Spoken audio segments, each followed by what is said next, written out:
Hola, buenas tardes. ¿Me confirman si pueden escuchar, por favor? Buenas tardes. Hola. Hola, Lick, Buenas buenas tardes, tardes. licenciado. Sí, se le escucha. Buenas tardes. Sí, qué bueno, qué bueno. Bien, tengan todos y cada uno. Vamos a ver cuántos me acompañan. Ok, ya hay un bonito grupo.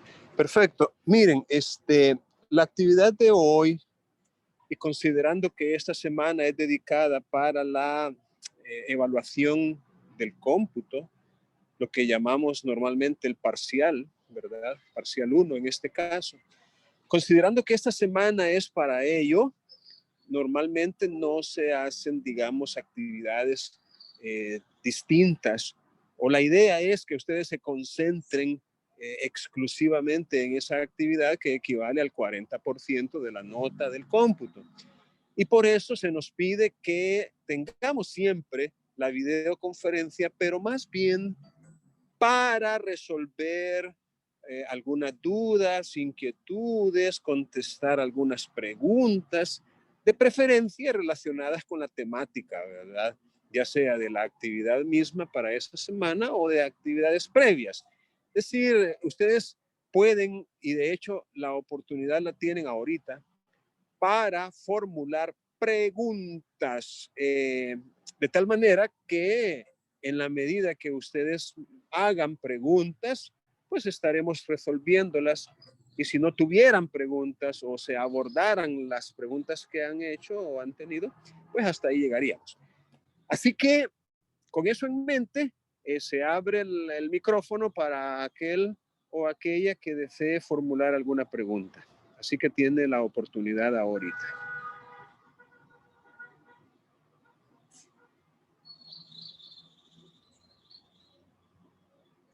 Buenas tardes, Lick. Buenas tardes, Fátima. Dígame. Yo tengo una pregunta con respecto a lo de la sentencia. No sé si en el dado caso de que nosotros hemos declarado improponible una demanda, en el caso de la sentencia se va a poner la oposición, o cómo haríamos en ese caso, cómo vamos a estructurar la sentencia. Muy bien, muy bien. Ok, vamos a aprovechar su pregunta para recordar los componentes o los elementos que forman parte de la estructura de una sentencia. En este caso, una sentencia ejecutiva. Recuerden que tiene un encabezamiento, tiene antecedentes de hecho, tiene fundamentos de derecho y tiene el fallo, que también la ley le llama pronunciamiento, aunque en otra parte dice los pronunciamientos del fallo. Es decir, el fallo puede contener uno o varios pronunciamientos. Fallo que se hace a nombre de la República de El Salvador. Entonces, en la parte esta de los antecedentes de hecho, después del encabezamiento, inmediatamente después del encabezamiento, en la parte que se titula antecedentes de hecho, allí, en esa parte, ustedes tendrían que hacer una descripción no pormenorizada, no con lujo de detalles, pero sí una descripción básica o suficiente de qué fue lo que pasó durante el desarrollo del proceso. Allí es donde ustedes podrían mencionar, por vía de ejemplo, que la demanda se presentó en tal fecha, que en tal fecha se resolvió la demanda y pues en ella se resolvió prevenir al demandante que subsanara los defectos de forma que se le señalaron. Que ad folios tal aparece un escrito firmado por el demandante donde efectivamente resolvió o subsanó los defectos de forma que se le indicaron en el auto de folios tal. Que luego, según acta redactada en X lugar, se notificó al demandado el embargo, o sea, el decreto de embargo, y con ello se tuvo por emplazado. Que a folio 10 aparece que con fecha tal, el demandado se presentó formulando oposición. Y la oposición la basó en dos motivos. Es un ejemplo, no pueden ser tres, puede ser solo uno, pueden ser cuatro, pueden ser un montón. Los basó su oposición en los siguientes motivos. Y allí se van, digamos, resumiendo cuáles son los motivos de oposición. Que no se consideró procedente señalar audiencia, ya que con la documentación presentada junto con la contestación de la demanda, el suscrito juez consideró suficiente para resolver, razón por la cual no se hizo audiencia. Es un ejemplo, porque podría ser que sí se hizo. En ese otro caso tendría que decir, considerando el suscrito que fue necesaria que se hiciera una audiencia para discutir contradictoriamente los motivos de oposición, efectivamente se realizó audiencia a las tantas horas del día tal y el resultado de la audiencia se consignó en el acta respectiva. Y que luego, es decir, con eso lo que les estoy indicando es que en la sentencia el tribunal tiene que hacer un resumen, si se quiere, o digamos un relato, creo que esa palabra es más feliz, un relato de qué fue lo que sucedió. Ahora, es posible, fíjense bien, que el juez detecte in limine litis, un defecto insubsanable, un defecto de fondo, es posible. Pero, bueno, y si ese fuera el caso, el juez está autorizado, sin necesidad de hacer una prevención, a declarar la improponibilidad de la demanda.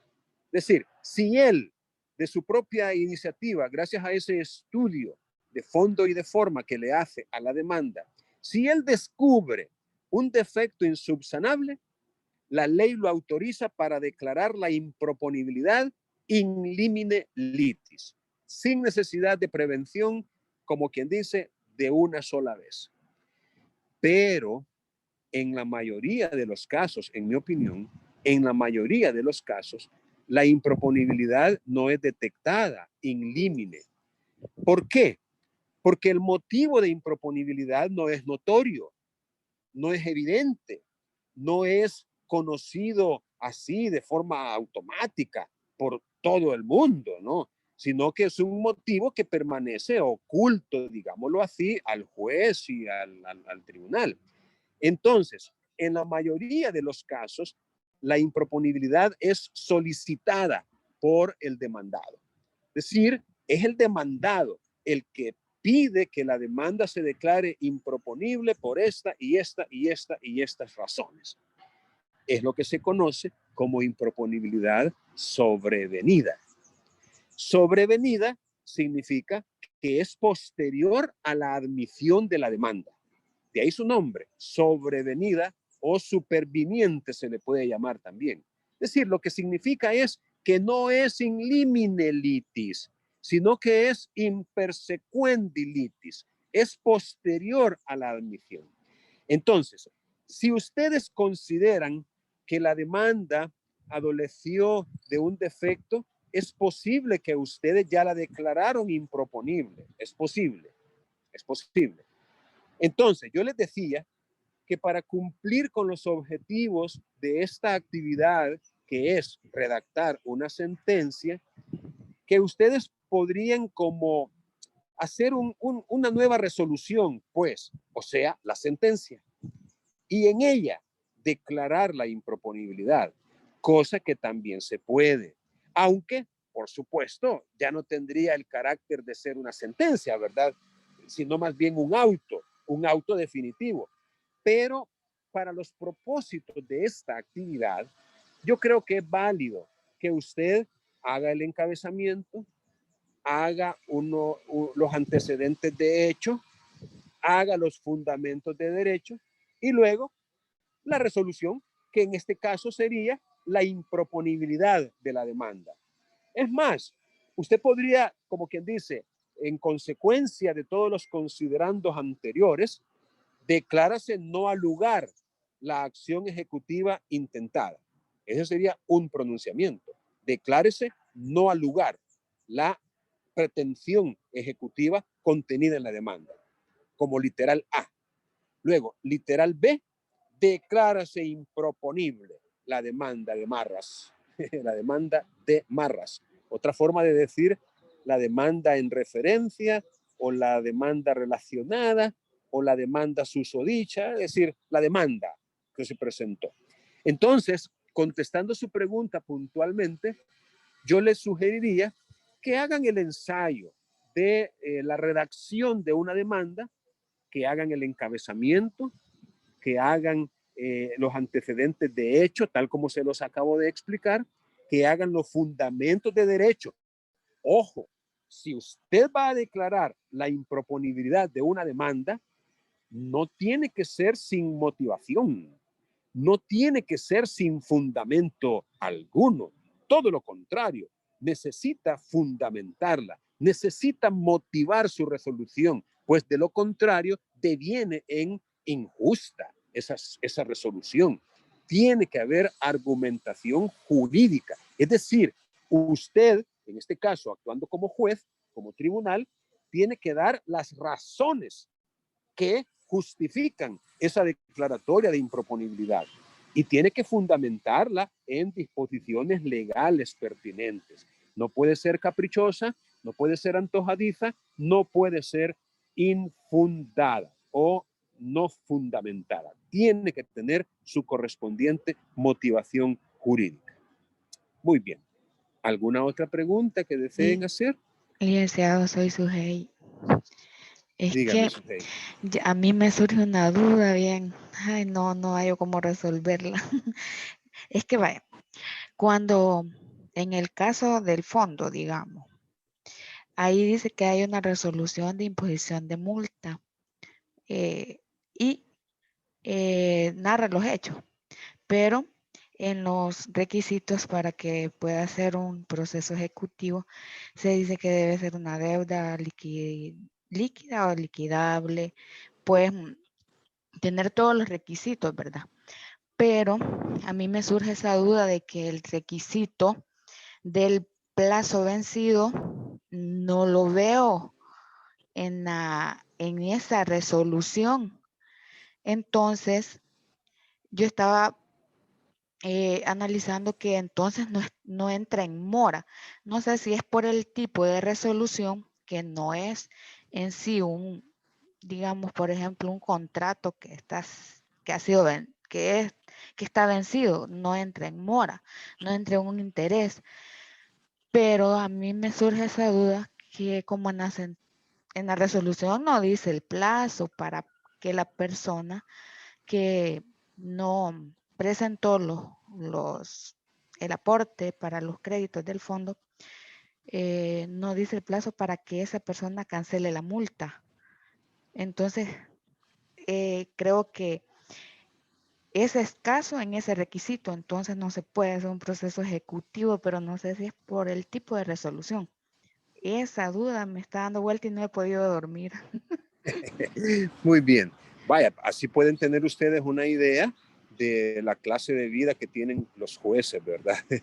Porque ellos también no son perfectos, no saben todas las cosas, ellos también tienen que meditar, reflexionar, estudiar, leer, a veces consultar, pues quizás con algunos colegas jueces o con magistrados, no sé, ¿verdad? Pero la verdad es que a mí me parece bien, pues que alguien reconozca sus limitaciones y que trate de superarlas. Bien, contestando su pregunta, efectivamente toda resolución que impone una obligación o un deber, como una resolución que le impone una multa, por ejemplo, tiene que contener una época, una fecha, un plazo para su cumplimiento, ya que si carece de plazo, prácticamente no habría manera de calcular la mora. Allí usted tiene muchísima razón.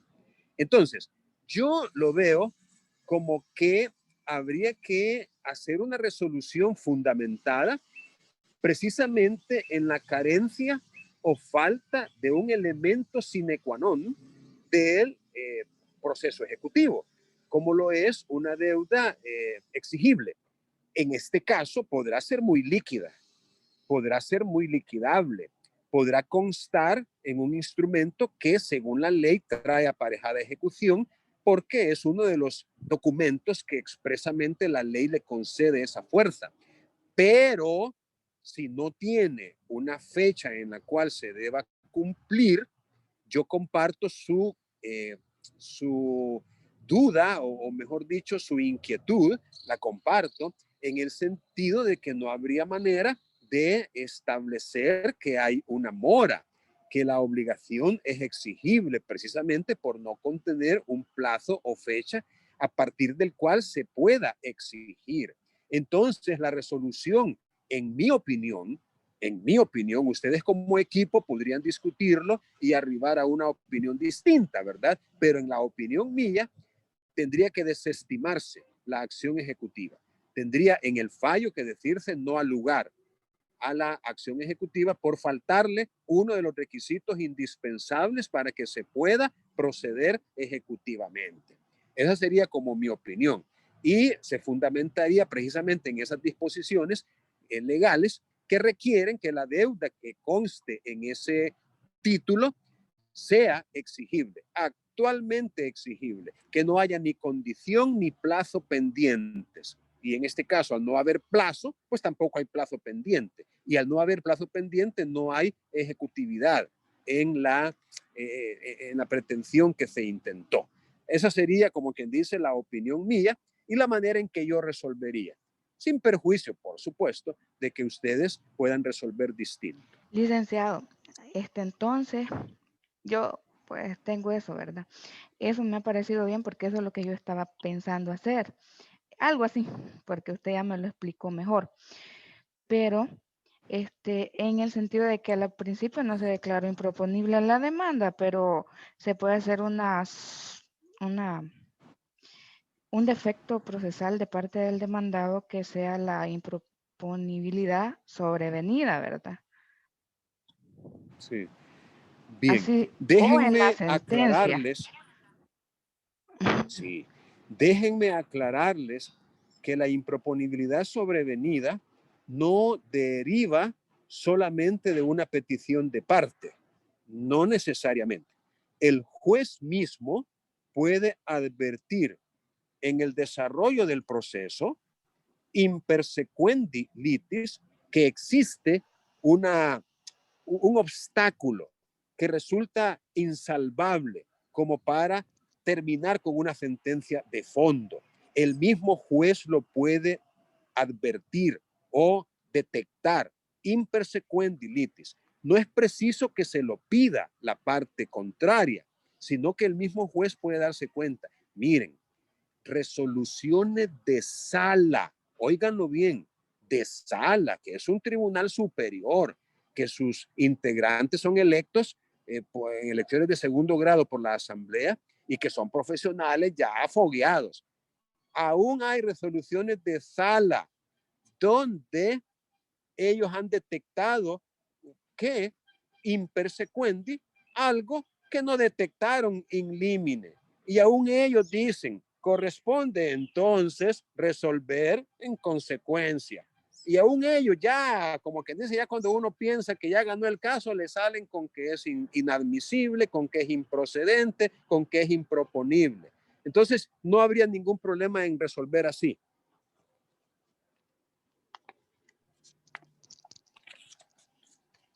Follow.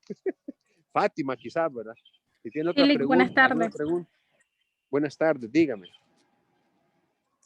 Y en el caso de que los fondos de la pretensión se encuentren en los fondos ajenos de la cadena de custodia del Ministerio de Hacienda, tendría que librar oficio para que se lo tengan las partes, ¿verdad?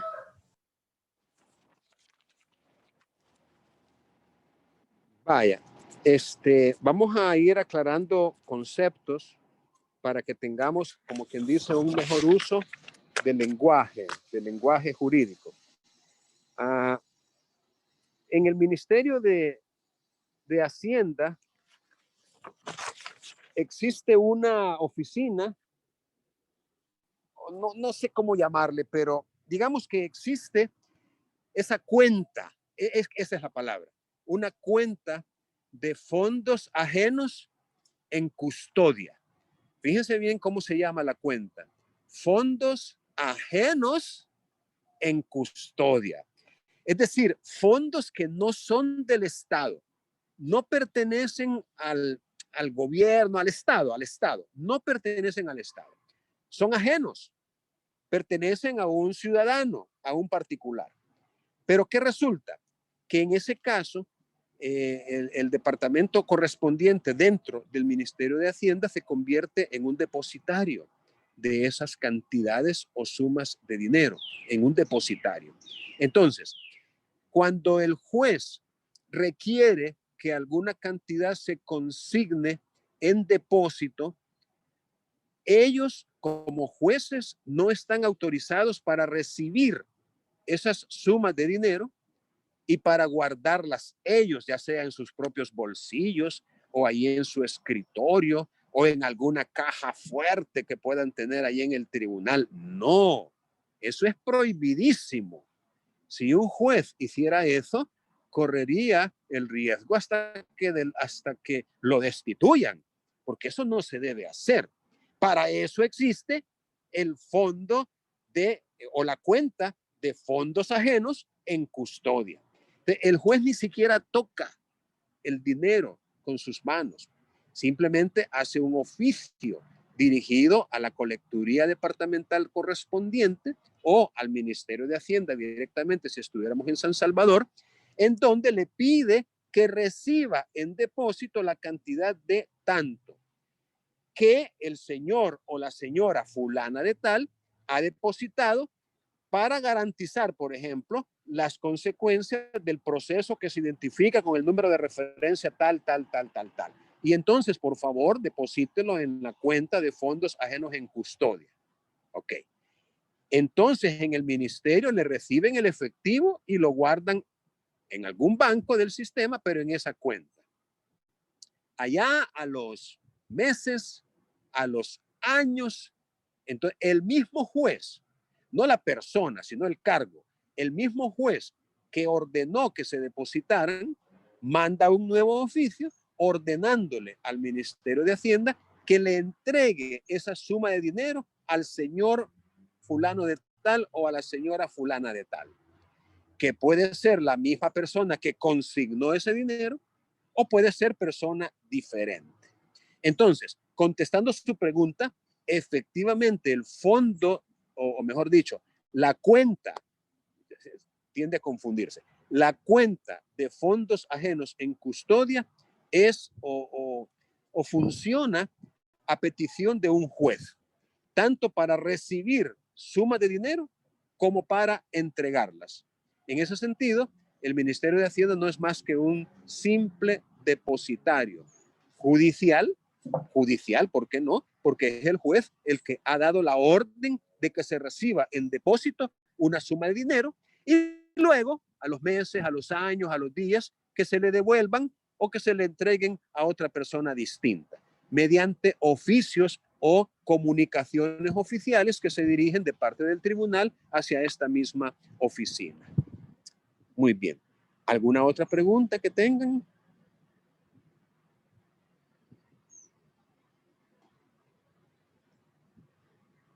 Vaya. Entonces, aquí tengo yo la lista de ustedes que están conectados. Por favor, presionen el botón de no, ¿verdad? O el botón de sí para poder ya, como quien dice, dar por finiquitada la videoconferencia. Pero quiero que ustedes presionen el botón que no. Bueno, entonces, ese que presionó sí es porque tiene una pregunta, pero ya la hizo, ¿verdad? Es que va a presionar sí si tiene alguna pregunta y va a presionar no si no la tiene. Ok, Fátima, gracias. Gracias, Lisette. Gracias, Natalie. Vamos a ver los demás. Oscar, gracias. Gracias, Valeria.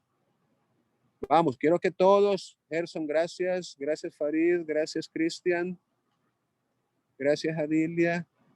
Daniel, ¿tiene alguna pregunta?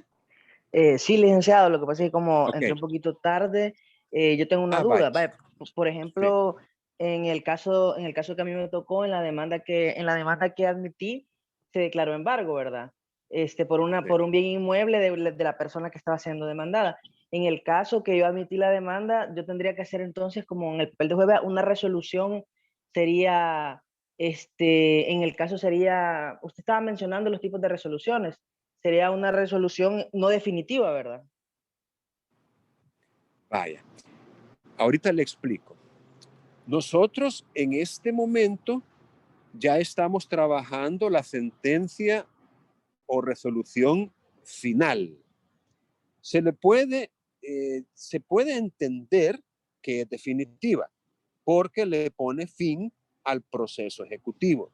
Entonces, durante todo el cómputo, nosotros hemos trabajado diversos actos o diversas actuaciones procesales durante todo el cómputo. Comenzamos con la demanda, continuamos con el auto donde se hace la admisión de la demanda y se decreta embargo, o según el caso, se hacen prevenciones ante defectos de forma obscuridad de la demanda, o se declara la improponibilidad, eso dependiendo del caso. Pero después de eso hicimos un acta donde se notificaba el mandamiento de embargo al demandado y que con eso equivale al emplazamiento. Después hicimos un escrito donde el demandado se oponía a la pretensión ejecutiva y hemos también, o nos toca ya, trabajar con la sentencia. Entonces, contestando su pregunta, usted en esta semana con los miembros de su equipo, porque es una tarea colaborativa, tienen que hacer ya la sentencia ejecutiva, la sentencia de remate, la sentencia final con la cual le van a poner fin al proceso ejecutivo, estimando o desestimando la pretensión ejecutiva contenida en la demanda. Así que de esa manera contesto su pregunta, Daniel. O sea, tienen que hacer ya la sentencia con la cual le van a poner fin al proceso ejecutivo. Muchas gracias, Lick. Sí, me aclaró. Para servirle. ¿Alguien más desea hacer alguna pregunta? Porque si no tienen alguna otra pregunta, daríamos por concluida la sesión. Bueno, ha sido un gusto entonces estar con ustedes y les deseo buena suerte y que pasen una feliz tarde. ¿De acuerdo? Bueno, cuídense mucho. Hasta luego. Gracias, Ley. Feliz tarde. Igualmente, gracias.